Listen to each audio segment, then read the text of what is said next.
हमारे देश में पहले जाति व्यवस्था थी ही नहीं, हमारे देश में पहले गोत्र व्यवस्था थी। भाई भगवान श्री राम के समय में क्या था? राम सिंह, लक्ष्मण सिंह, भरत सिंह, शत्रुघ्न सिंह, दशरथ सिंह तो नहीं था ना। जनसंख्या कम थी, एक एक शब्द का नाम हो गया। जनसंख्या बढ़ी। इवन 5,500 साल पहले महाभारत काल में क्या था? युधिष्ठिर, भीम, नकुल, सहदेव, अर्जुन, किसी के साथ सिंह तो नहीं लगा हुआ था ना। न चंद्रवंशी लिखा था, न सूर्यवंशी लिखा था, न यदुवंशी लिखा था, कुछ नहीं लिखा हुआ था। सिंगल सिंगल नाम होता था। जनसंख्या कम थी। पॉपुलेशन बढ़ने के साथ एक ही एक गांव में दिक्कत होने लग गई, तो लोगों ने दो दो शब्दों का नाम रखा। जैसे एक ही गांव में एक ने राम रख लिया, फिर किसी को बच्चा हुआ, उसको भी राम नाम बहुत पसंद है, तो क्या करे? तो उसने राम कुमार रख लिया। फिर तीसरा बच्चा पैदा हुआ, उसको भी राम पसंद है, उसने राम आश्रय कर लिया। चौथा बच्चा पसंद था, उसने राम अचल कर लिया। ठीक है, तो ऐसे नाम बदलते गए। तो बाद में लगभग 3,000 साल पहले या 4,000 साल पहले, महाभारत के 1,000 साल के बाद दो दो शब्दों के नाम शुरू हुए। महाभारत काल तक एक शब्द का नाम था। दुर्योधन, दुशासन, युधिष्ठिर, भीम, नकुल, सब सिंगल वर्ड। बाद में दो शब्दों के नाम शुरू हुए। फिर कंफ्यूजन दूर करने के लिए अलग अलग जगह अलग अलग व्यवस्था हुई। खन्ना गांव वाले खन्ना, बादल गांव वाले बादल, चौटाला गांव वाले चौटाला, हुड्डा गांव वाले हुड्डा, ऐसे लिखने लग गए। फिर एक व्यवस्था, गोत्र व्यवस्था आई, जो जिस ऋषि के यहां जुड़ा हुआ था, जिस गुरु के यहां जुड़ा हुआ था, उसने अपना गोत्र शुरू कर दिया। तो भारद्वाज ऋषि के आश्रम से जितने लोग जुड़े सब भारद्वाज हो गए। कश्यप ऋषि के आश्रम से जितने लोग जुड़े सब कश्यप हो गए। अत्रि ऋषि के आश्रम से जो लोग जुड़े सब अत्रि हो गए। वो ब्राह्मण थे या क्षत्रिय थे या वैश्य थे या दलित थे, कोई फर्क नहीं पड़ता, जिस आश्रम से जुड़े वही उनका गोत्र हो गया। तो बाद में 6वीं शताब्दी में जब शंकराचार्य जी आए, उन्होंने 4 पीठों की स्थापना किया। तो एक सवाल यह आया जो आपका सवाल है कि भाई देखो, सबका तो गोत्र लगभग पता नहीं है। बहुत सारे ऐसे लोग हैं जिनको अपना गोत्र नहीं पता। अब पूजा कथा करनी है तो शादी विवाह में गोत्र की जरूरत पड़ेगी, तो क्या करें? तो शंकराचार्य जी ने कहा, पूरे देश में सबसे ज्यादा जो भ्रमण किया वो महर्षि कश्यप ने किया। सबसे ज्यादा महर्षि कश्यप के आश्रम थे। तो उन्होंने ये कहा कि जिसको अपना गोत्र नहीं पता उसका गोत्र क्या हो जाएगा? कश्यप। इसलिए जिसको आज की डेट में अपना गोत्र नहीं पता उसका गोत्र हो गया कश्यप। तो जिसको आज भी नहीं पता गोत्र, उसको क्या हो जाएगा? कश्यप। ये शंकराचार्य जी 6वीं शताब्दी में व्यवस्था करके गए, और इसलिए भारत में सबसे ज्यादा कश्यप गोत्र के लोग हैं। गोत्र में फ्लेक्सिबिलिटी है अरुण जी। मैं प्रयाग का हूं, मेरा गोत्र भारद्वाज है। यहां कोई भारद्वाज वाला है क्या? अच्छा, भारद्वाज कोई ऐसा है जो ब्राह्मण नहीं है? ये देखिए, क्या है आप? राजपूत। ये देखिए राजपूत। मैं ब्राह्मण हूं, मेरा गोत्र भारद्वाज। ये राजपूत है, इनका गोत्र भारद्वाज। राइट।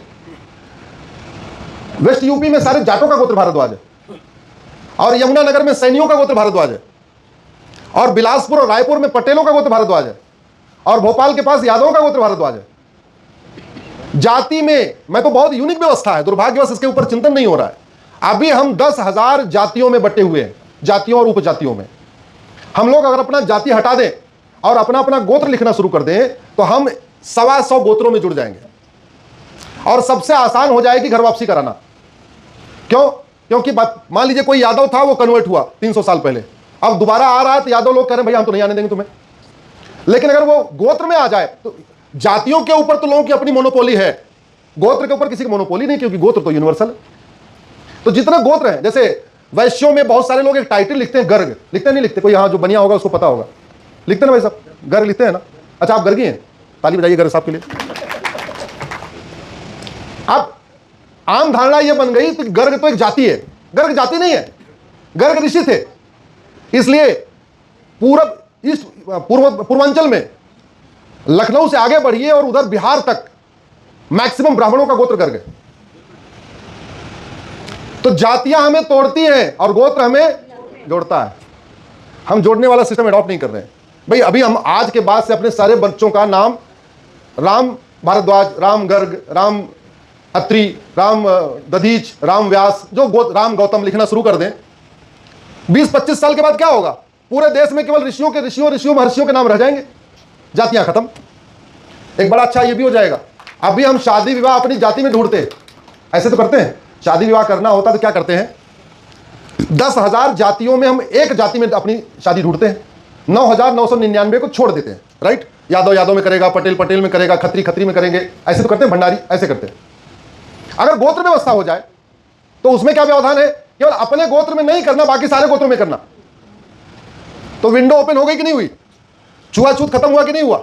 ऊंच नीच का भाव खत्म हुआ कि नहीं हुआ? अरे भैया, जब ब्राह्मण भी भारद्वाज, ठाकुर भी भारद्वाज, बनिया भी भारद्वाज और दलित भी भारद्वाज, तो अगर हम भारद्वाज सम्मेलन करें अमृतसर में, ठीक है, एक हम अभी तो हम क्या करते हैं, अगड़ा पिछड़ा सम्मेलन करते हैं। दलित सम्मेलन, यादव, ऐसे सम्मेलन करते हैं, जाति वाला सम्मेलन करते हैं।